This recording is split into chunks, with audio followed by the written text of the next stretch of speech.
Good morning student. देखिए आज अपन समास का टॉपिक कर रहे हैं। समास प्रकरण पढ़ रहे हैं। समास है सम उपसर्ग पूर्वात अस धातु में घनी प्रत्यय जोड़ने पर समास शब्द बनता है। समास शब्द में क्या है? सम उपसर्ग है, अस धातु के घ प्रत्यय जोड़ने से ये समास रूप बनता है। समास का अर्थ होता है संक्षिप्तीकरण, यानी छोटा, विस्तार को छोटा रूप देने के लिए संक्षिप्तीकरण।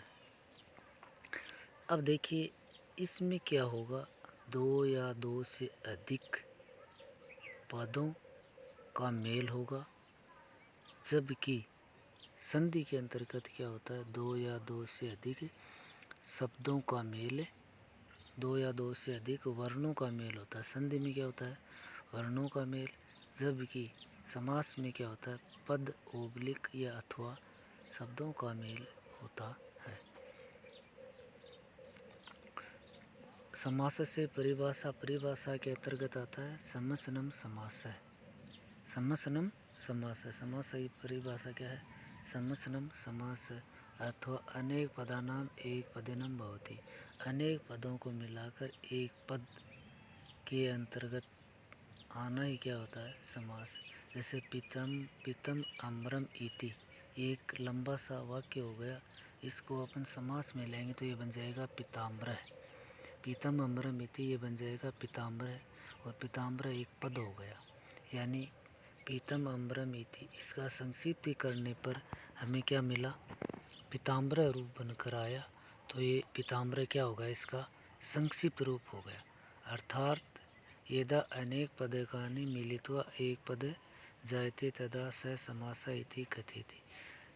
अर्थात जब अनेक पदों को मिलाकर एक पद के अंतर्गत समायोजित कर लिया जाए तो वो समास कहलाता है। जैसे मैंने उदाहरण दिया था पीताम्बर, तो इसका अगर समास विग्रह करेंगे तो बन जाएगा पीतम अम्रम इति, और इसका संक्षिप्तीकरण क्या बन जाएगा? पीताम्बर बन जाएगा। इसमें उदाहरण दे रखा है सीताया पति, सीता का पति, सीता का पति, यानी सीताया में कौन सी विभक्ति है? षष्ठी विभक्ति है। षष्ठी विभक्ति में सीताया पंचमी और षष्ठी एक जैसी होती है, तो इसमें भी क्या हो जाएगा? सीताया पति, सीता का पति, सीतापति, इसका बना सीतापति। तो अब सीतापति क्या होगा? एक संक्षिप्त हो गया, और अनेक पद, दो पद हो गए, दो पदों को मिलाकर एक साथ संयोजित करना क्या हो जाएगा? समास। अत्तर सीताया पति इति पदद्वये मिलित्वा एक पदम सीतापति जातम अतएव में समास अस्ति। यहाँ सीता और पति दो पद हैं, दोनों पदों को एक साथ मिलाया तो सीतापति है रूप बना। यही क्या है? यही समास है। आगे देखिए, समास से जायते अर्थ किमपि न परिवर्तन भवति। समास में कोई भी परिवर्तन नहीं होता है। समास में कोई भी परिवर्तन नहीं होता है। यो अर्थ, इसका अर्थ हुआ सीताया पति इतस्य विग्रह वाक्य अस्ति। सीताया पति इसका विग्रह वाक्य है। अतः एक अर्थ बन जाएगा सीतापति है समस्त शब्द अस्ति। तो सीतापति क्या है? एक समस्त पद है, एक समस्त पद है। पद को देखिए, संस्कृत में शब्द को ही पद कहते हैं, अलग नहीं होता है। शब्द और पद एक ही चीज़ है। तो इसका विग्रह किया सीतायापति, और जब संक्षिप्त किया तो ये बन जाएगा सीतापति है। पूर्वोत्तर विभक्ति लोप, पहले वाली विभक्ति का लोप होना। जैसे सीतायापति क्या बना? सीतापति। अब देखिए इससे पहले वाले पद में जो विभक्ति दे रखी है पंचमी, उस पंचमी विभक्ति का लोप हो गया, और लोप होने पर सीता बना और आगे पति है, ऐसा का ऐसा है, तो इसको जोड़ दिया। समस्त पदेषु अर्थ बोधयेतु पद वाक्य उच्यते तद वाक्य विग्रह इति कथ्यते। सीतापति आदि जो समस्त पद हुआ, समस्त पद शब्द अर्थ में इसको वाक्य कहा गया है। समस्त पद को क्या कहा गया? वाक्य कहा गया है। और विग्रह करेंगे तो ये बन जाएगा सीतापति, ये इसका विग्रह। समास से भेदा, समास के भेद। संस्कृत भाषाएं समास से अनेक भेदा सन्ति। संस्कृत भाषा में समास के अनेक भेद होते हैं। समास से प्राय द्वे पद भवति। समास में प्राय दो पद होते हैं, पहला पद और दूसरा पद। पूर्व पद अथवा उत्तर पद, दो पद होते हैं। एक तो पहला पद अथवा दूसरा पद, या उसको कहते हैं पूर्व पद या उत्तरार्ध पद, प्रथम पद या द्वितीय पद। दो पद होते हैं, पूर्व पद से उत्तर पद पदम, पहला पद और दूसरा पद। पद से अर्थ पदार्थ हो से। पद का अर्थ क्या होता है? पदार्थ। पद को क्या कहते हैं? समास के अंतर्गत पद को क्या कहते हैं? पदार्थ है। संस्कृत में पद से अर्थ है पदार्थ। समास के अंतर्गत क्या होता है? जो पद होता है उसी को ही पदार्थ कहते हैं, यानी पदार्थ कहते हैं। ये से पदार्थ से प्रधानता, पदार्थ से प्रधानता भवति, तद अनुरूपेण समास संज्ञा भवति। जिस पदार्थ की प्रधानता होती है उसी के अनुरूप समास की संज्ञा भी होती है। जिस पद की प्रधानता होगी उसी के अनुरूप समास बनेगा। जैसे पूर्व पद होगा तो पूर्व पद के अंतर्गत समास आ जाएगा। अगर उत्तर पद होगा तो उत्तर पद के अनुसार समास बन जाएगा। या एक और होता है अन्य पद। अन्य पद तो यहाँ पदों की प्रधानता को दर्शाया गया है। जहाँ कई समास होंगे, कई समासों में पहला पद प्रधान होगा, कई में दूसरा पदार्थ प्रधान या पद प्रधान होगा, कई में दोनों पद प्रधान होंगे, और किसी में न पहला होगा न दूसरा होगा, कोई तीसरे अर्थ में आएगा। तो ये अलग अलग समास होते हैं।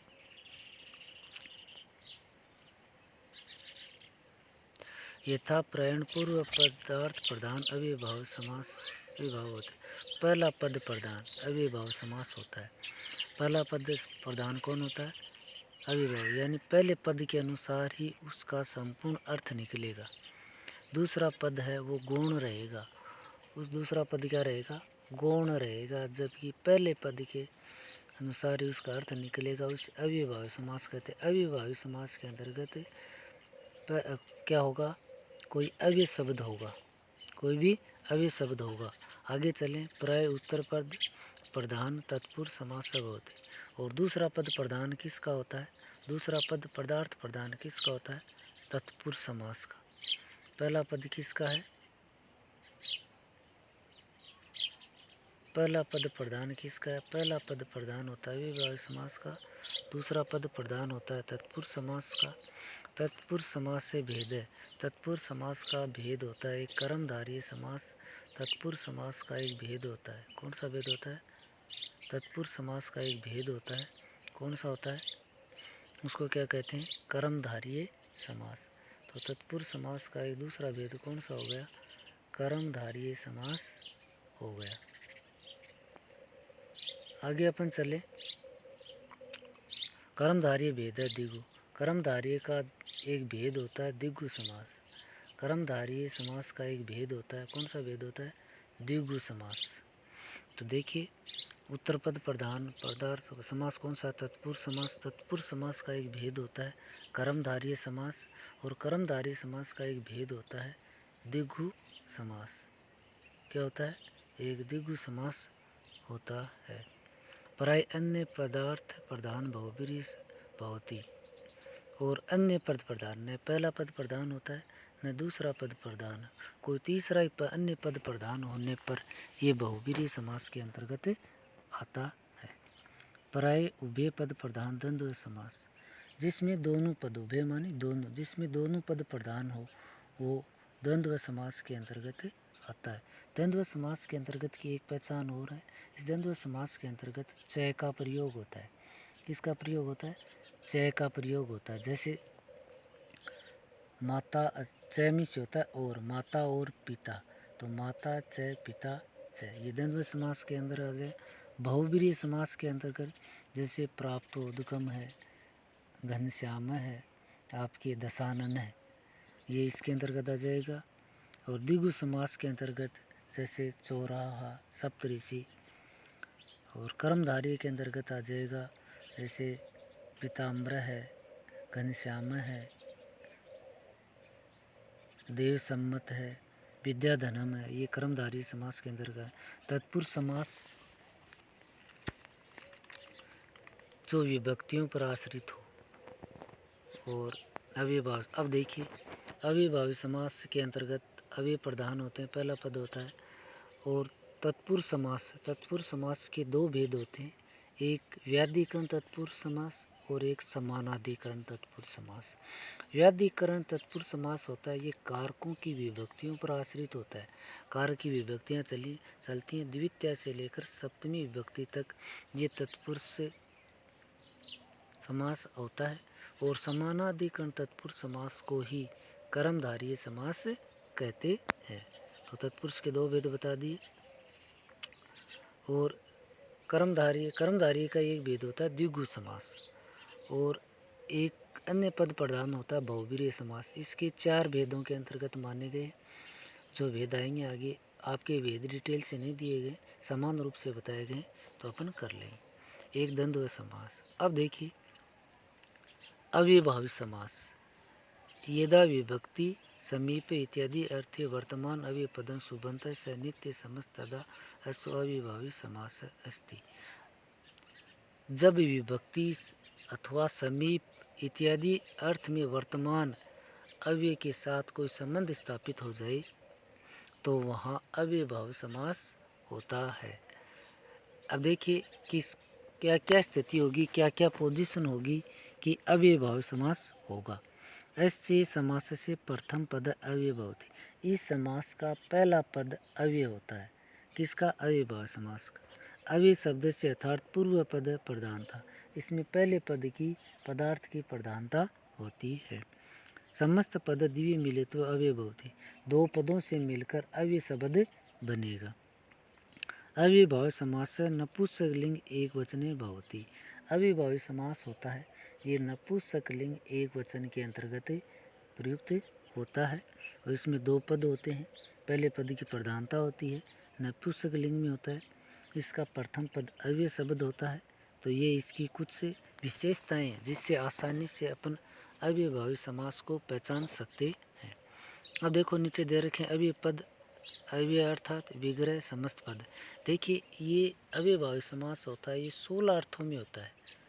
कितने अर्थों में? 16 अर्थों में होता है। दूसरा, कोई नदी विशेष या कोई वंश विशेष होने पर इसमें अव्ययभावी समास होगा, और नदी विशेष या वंश विशेष नहीं होने पर अव्ययभावी समास नहीं होगा, वो द्विगु समास के अंतर्गत चला जाएगा। क्योंकि पहले इसमें संख्या का बोध होता है। जैसे पंचगंगम ये अव्ययभावी समास के अंतर्गत आएगा, न कि द्विगु समास के अंतर्गत आएगा।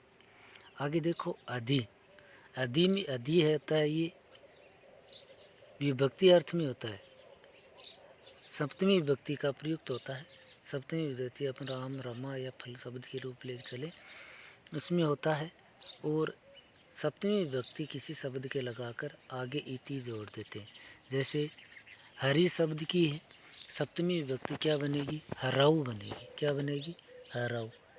औ की मात्रा होगी, आगे अधि हट जाएगा और इति जुड़ जाएगा। अधि किस में जाएगा? इति में। अधि किस में जाएगा? इति में जाएगा। हराओ इति इसका विग्रह वाक्य होगा। अगर जब अपन समस्त पद को जोड़ेंगे तो अधि हरि बन जाएगा। अधि हरि बन जाएगा। हरि में क्या आएगी? री छोटी आएगी। अधि हरि बन जाएगा। और अगर विग्रह करेंगे तो अधि है वो सप्तमी विभक्ति के अंतर्गत आएगा और अधि हट जाएगा, इति जुड़ जाएगा। जैसे हराओ इति, हराओ इति, रामे इति। दूसरा है उप। उप का अर्थ होता है समीप अर्थ में प्रयुक्त होता है। उप जो अव्यय होता है ये समीप अर्थ में होता है, इसको अपन उपसर्ग भी कह सकते हैं। ये समीप अर्थ में होता है। जैसे इसमें भी क्या होगा? षष्ठी विभक्ति का प्रयोग होगा। किसका होगा? षष्ठी विभक्ति का प्रयोग होगा। तो जैसे इसका उपकर्षणम दे रखा है, उपकर्षणम दे रखा है तो उपट जाएगा और कर्षण में षष्ठी विभक्ति आगे समीपम जुड़ जाएगा। जैसे कर्षण से समीपम, कर्षण से समीपम इसका विग्रह हो गया। और जब इसको संक्षिप्तीकरण करेंगे तो ये बन जाएगा कर्षण से समीप पड़ जाएगा और कर्षण के आगे उप जुड़ जाएगा और नपुंसक लिंग में प्रयुक्त होगा। जैसे कर्षण से समीप है तो ये बन जाएगा उपकर्षण है। उप किसके अर्थ में है? समीप अर्थ में। विग्रह करेंगे तो उप किस में चला जाएगा? समीप अर्थ में चल जाएगा। और जो पद दे रखा है पद में षष्ठी विभक्ति प्रयुक्त करनी है। एक वचन है तो एक वचन की कर देना, द्विवचन है तो द्विवचन की, अगर बहुवचन की है तो बहुवचन के अंतर्गत इसको ले लेना। आगे चले। अनु, अनु योग्यता। अनु अर्थ जो अव्यय है ये योग्यता के अर्थ में प्रयुक्त होता है। जैसे अनुरूपम, अनुरूपम, रूप के अनु लगा दिया ये बन गया अनुरूपम। जो अनु है ये योग्य अर्थ में चला जाएगा, योग्यता अर्थ में चला जाएगा तो अनु हट जाएगा, योग्य में आ जाएगा, अनु हट जाएगा और योग्य में आ जाएगा। और जो पद बचेगा पद में षष्ठी विभक्ति प्रयुक्त होगी। आदि में कौन सी होती थी? सप्तमी। और उप और आदि में क्या होती है? षष्ठी विभक्ति का प्रयुक्त होता है। जैसे रूपस्य योग्यम, रूपस्य योग्यम तो अपन इसका समस्त पद विग्रह हुआ और एक संक्षिप्तीकरण करेंगे तो योग्यम है ये तो हट जाएगा और कर्षण से पहले अनु जुड़ जाएगा, अनु रूप के अनु जुड़ जाएगा तो ये बन जाएगा अनुरूपम। षष्ठी विभक्ति में मूल शब्द में आ जाएगा, मूल शब्द हटते ही रूप आ जाएगा। और नपुंसक लिंग में अपन प्रयुक्त करते हैं तो रूप को नपुंसक लिंग में प्रयुक्त करने बन जाएगा रूपम। उससे पहले योग्यम किस में चला जाएगा? अनु अर्थ में चला जाएगा। अगला है प्रति, प्रति अर्थ, प्रति विवक्षा अर्थ में प्रयुक्त होता है। प्रति किस में अर्थ में होता है? विवक्षा अर्थ में प्रयुक्त होता है। जैसे दिनम, दिनम प्रति, प्रति किस में होता है? विवक्षा अर्थ में तो प्रतिदिनम, प्रतिदिनम क्या होता है? हमेशा। दिनम, दिनम प्रति यानी द्वितीय विभक्ति प्रयुक्त होगी। द्वितीय विभक्ति को दो बार अमेडित रूप यानी दो बार लिख कर प्रति जोड़ेंगे। दिनम, दिनम प्रति, हर दिन, प्रत्येक दिन, दिन दिन, हर दिन, हर दिन को संस्कृत में क्या कहते हैं? प्रतिदिनम। तो दिनम, दिनम प्रति तो दिनम, दिनम एक दिन हट जाएगा, प्रति पहले जुड़ जाएगा, अम जुड़ जाएगा तो प्रतिदिनम। निरभाव, निर जो अव्यय शब्द होता है वैसे उपसर्ग भी होता है, ये किस अर्थ में प्रयुक्त होता है? अभाव अर्थ में प्रयुक्त होता है। अभाव अर्थ में होगा तो सप्तमी विभक्ति का प्रयोग होगा। सप्तमी विभक्ति का प्रयुक्त होते ये बन जाएगा मक्षिकाणाम निर्मक्षिकम। निर किस अर्थ में आता है? अभाव अर्थ में। तो मक्षिक है मक्खी, मक्खी बहुवचन में लाएंगे तो बन जाएगा मक्षिकाणाम अभाव है। निर्मक्षिका मानी होता है बिना मक्खियों, मक्खियों रहित स्थान, निर्मक्षिकम बिना मक्खियों की। तो मक्षिकाणाम अभाव है, मक्खियों का अभाव। तो निर किस अर्थ में चला जाएगा? अभाव अर्थ में। तो निर्मक्षिकम तो इसमें सब षष्ठी विभक्ति बहुवचन आ जाएगा। मक्षिकाणाम निरभाव है, निर किस अर्थ में चला जाएगा? अभाव अर्थ में चला जाएगा और ये बन जाएगा निर्मक्षिकम। ये था अंतिकर्मार्थ, अतिकर्मार्थ अर्थ में जाएगा।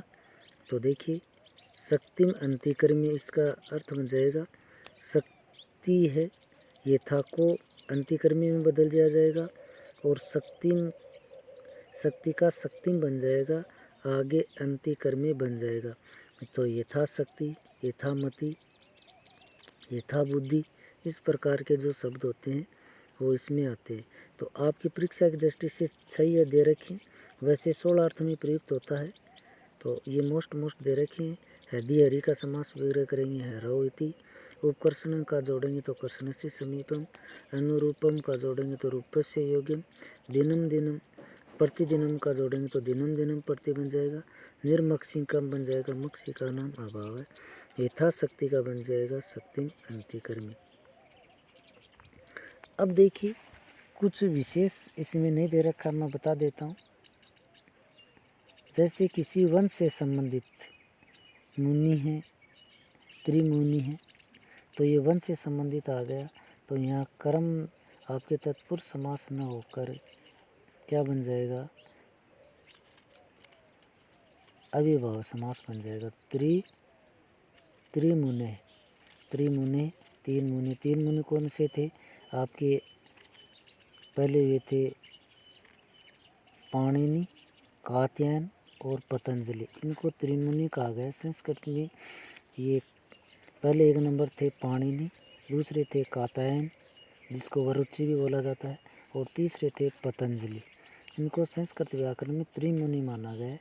जो इनके जो लिखे हुए हैं व्याकरण के जो नियम दिए रखे हैं, संस्कृत व्याकरण उन्हीं पर आधारित है, उन्हीं को आधार मानकर पढ़ने को मिलते हैं अपने को। तो ये अपना हुआ अविभावी समास।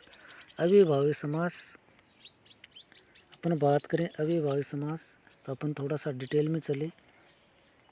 अविभावी समास के अंतर्गत, अविभावी समास के अंतर्गत पहला पद क्या होगा, अव्यय शब्द, दो पदों से मिलकर बना होगा, नपुंसक लिंग में प्रयुक्त होगा, पूर्व पद की प्रधानता। दो पद बताए थे, संस्कृत में पद को ही पदार्थ कहते हैं, तो इसमें पूर्व पद माने पहला पद। जैसे सीताया पति दे रखा है, तो सीताया तो पहला पद हो गया, पति है दूसरा पद हो गया।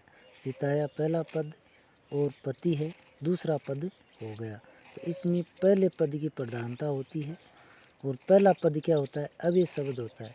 उस अव्यय शब्द के अनुसार ही इसके अर्थ हैं वो निकलते हैं, यानी पहले पद के अनुसार ही इसके सारे शब्दों का अर्थ प्रयुक्त होता है। आगे अपन चले। संस्कृत व्याकरण में समास 5 माने गए हैं। कौन कौन से, अविभाव समास, तत्पुरुष समास, द्वंद्व समास, बहुब्रीहि समास और केवल समास, ये 5 भेद माने गए हैं। अविभावी समास, तत्पुरुष समास, बहुब्रीहि समास, द्वंद्व समास और केवल समास। ये हिंदी में आपके कर्मधारय समास और द्विगु समास को भी स्थान दिया गया है, लेकिन ये दोनों तत्पुरुष समास के अंतर्गत आएंगे। अगर द्विगु समास का दे रखा है और तत्पुरुष अगर ऑप्शन में दे रखा तो अपन तत्पुरुष के अंतर्गत लाएंगे। बहुब्रीहि अगर वहाँ द्वंद्व ये आपके द्विगु समास नहीं दे रखा है ऑप्शन में, तो वहाँ तत्पुरुष समास माने। अगर द्विगु समास नहीं दे रखा और कर्मधारय समास दे रहेगा तो ये कर्मधारय समास के अंतर्गत आ जाएगा। तो अपने आज अव्ययभाव समास अपना कर रहे हैं।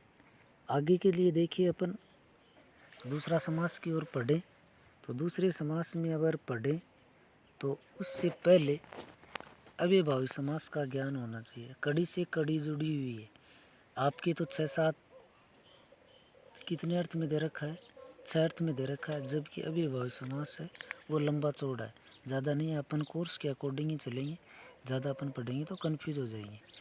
तो ये आपके अव्ययभावी समास हुआ। इसकी परिभाषा लिखनी है, कितने भेद होते हैं, कौन सा पद प्रधान होता है ये भी लिखना है।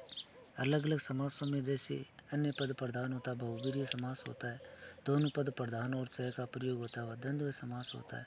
उत्तर पद प्रधान होता है वो तत्पुरुष समास होता है। पूर्व पद प्रधान होता है अव्ययभावी समास। अब उत्तर पद प्रधान है वो आपके कर्मधारय समास के भी अंतर्गत आएंगे और द्विगु समास के भी अंतर्गत, क्योंकि ये तत्पुरुष के ही भेद है। तत्पुरुष में जो पद प्रधान होगा उसी के अनुसार चलेगा। जो केवल समास होता है वो संज्ञा से रहित समास को केवल समास कहते हैं। तो केवल समास आपके दे नहीं रखा है, तो अपन आज बच्चों अव्ययभावी समास पढ़ा है। अव्ययभावी समास के अंतर्गत, अव्ययभावी समास के अंतर्गत अपन ये चीज़ें पढ़ी हैं। तो बच्चों आज के लिए अव्ययभावी समास के अंतर्गत ये चीज़ें आ गई। अपन अब अव्ययभावी समास के अंतर्गत ले तो अपना जो आज का जो समास वाला टॉपिक था ये पूरा होता है। अव्ययभावी समास पूरा होता है। थैंक यू, धन्यवाद। अगली वीडियो में फिर मिलेंगे।